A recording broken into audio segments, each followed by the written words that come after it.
Looks like this is home for the night. I will not hesitate to shoot you if I have to. Go on, Brody, man. Could be infested with him by now.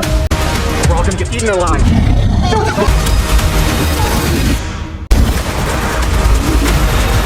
Hidden in the flood first 10 minutes. A clue that predicts the ending. Missed it?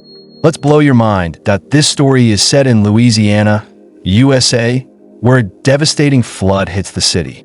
In response to the emergency, some prisoners are being relocated to a safer place. However, the flood brings more than just water. It unleashes a deadly threat across the city.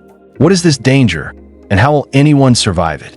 That's what we uncover in this tale, that the story begins with news reports warning about an approaching storm and massive flood, prompting authorities to issue an evacuation order.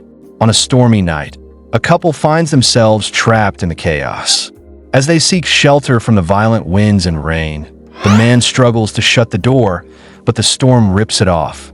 Suddenly, an alligator attacks the man and devours him. Moments later, it returns for the woman, who also meets a gruesome fate. It becomes clear that the flood has brought alligators from the sea into the city, making them the true danger.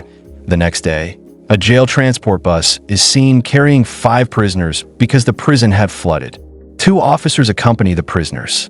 Due to the severe weather, their journey becomes difficult, and the officers decide to stop at a nearby police station for the night. These prisoners are all murder convicts sentenced to life, and although they sit quietly, they secretly hope to use the flood as a chance to escape. At the police station, we meet the sheriff and her 2 deputies. The current sheriff took over after her father's death. Though the flood hasn't yet reached this area fully, water is already entering the station, threatening the basement. The sheriff sends 1 deputy to check on the basement door. Meanwhile, she is informed that a bus carrying prisoners will soon arrive. Concerned about their limited manpower, the sheriff prepares for their arrival unknown to them. The alligators have already found their way into the station through the roof. As the deputy checks the basement, he is attacked and dragged into the water by one of them. His blood is all that remains. At the same time, a gang of criminals plans to ambush the bus to rescue one of their own, Code. But when the bus takes an unexpected route and continues straight to the police station, their plan fails. They decide to follow it and come up with a new strategy. Evening, the bus reaches the station. The sheriff and her deputy escort the prisoners inside and begin processing them.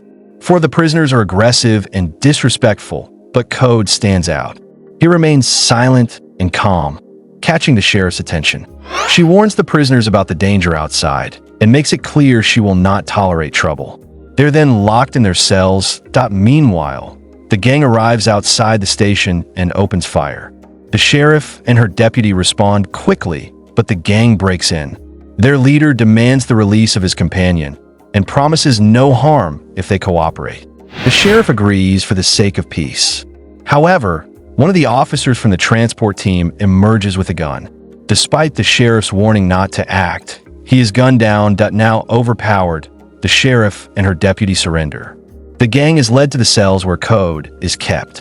While the gang leader only wants to free Code, the other prisoners beg to be released as well. The leader refuses, stating he only came for Code, who is soon freed. They plan to wait until the rain eases to escape. One of the gang members, already wounded, begins to bleed heavily, attracting an alligator that devours him instantly, but before leaving. The gang leader insists on destroying all security footage. The sheriff assures him the cameras are already damaged by the flood, but he sent a member to verify. As the sheriff leads her downstairs, they discover the basement is flooded. The sheriff finds the severed hand of her deputy, which horrifies her. Moments later, an alligator attacks and kills the gang member. The sheriff barely escapes, pushing the creature out and shutting the door. When the gang leader comes looking for his companion, he finds only her severed head. He confronts the sheriff, who tells him what happened. Surprised by her knowledge of the alligator, she questions him, and he points out the creature below. As they run to escape, the alligator attacks the gang leader, who is grabbed by the leg. The Code tries to save him, but fails. The gang leader dies, and a panicked prisoner decides to release everyone from their cells. Ignoring Code's warnings, he opens the cells. 2 prisoners attack the sheriff, but she fights back fiercely.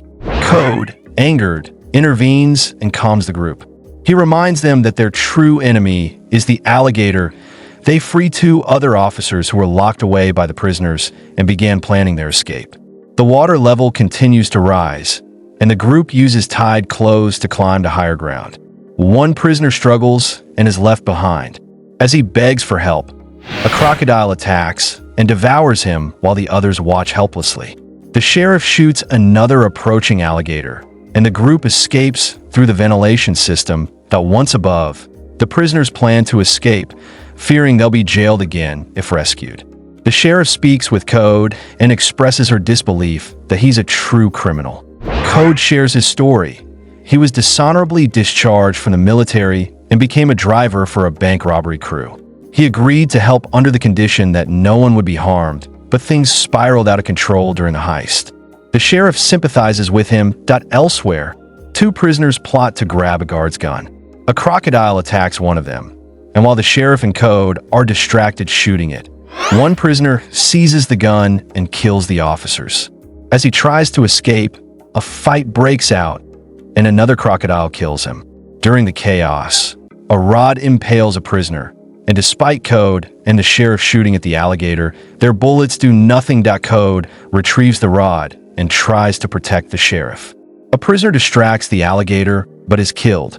Another is dragged away, leaving only Code and the sheriff. Then, the gang leader, thought to be dead, returns with a gun. He survived the alligator attack and now offers to take Code with him. However, there's only 1 spot left on the speedboat, and he refuses to take the sheriff. Code declines the offer, unwilling to abandon her. A fight breaks out between the 2 men. Meanwhile, the sheriff sets off an explosion that kills the giant alligator, but also causes massive damage to the building. The gang leader is caught in the flames and dies. Code and the sheriff escape together and board the speedboat. On the other side, they say their final goodbyes. The sheriff tells Code to run, promising to report that all prisoners died in the flood. Code smiles and tells her they'll meet again someday. With that, they part ways. And that was the story of a terrifying flood, murderous alligators, and a fight for survival. If this recap changed your mind about the flood smash, like. If it didn't, fight me in the comments. And subscribe. You know you want to. Thanks for watching.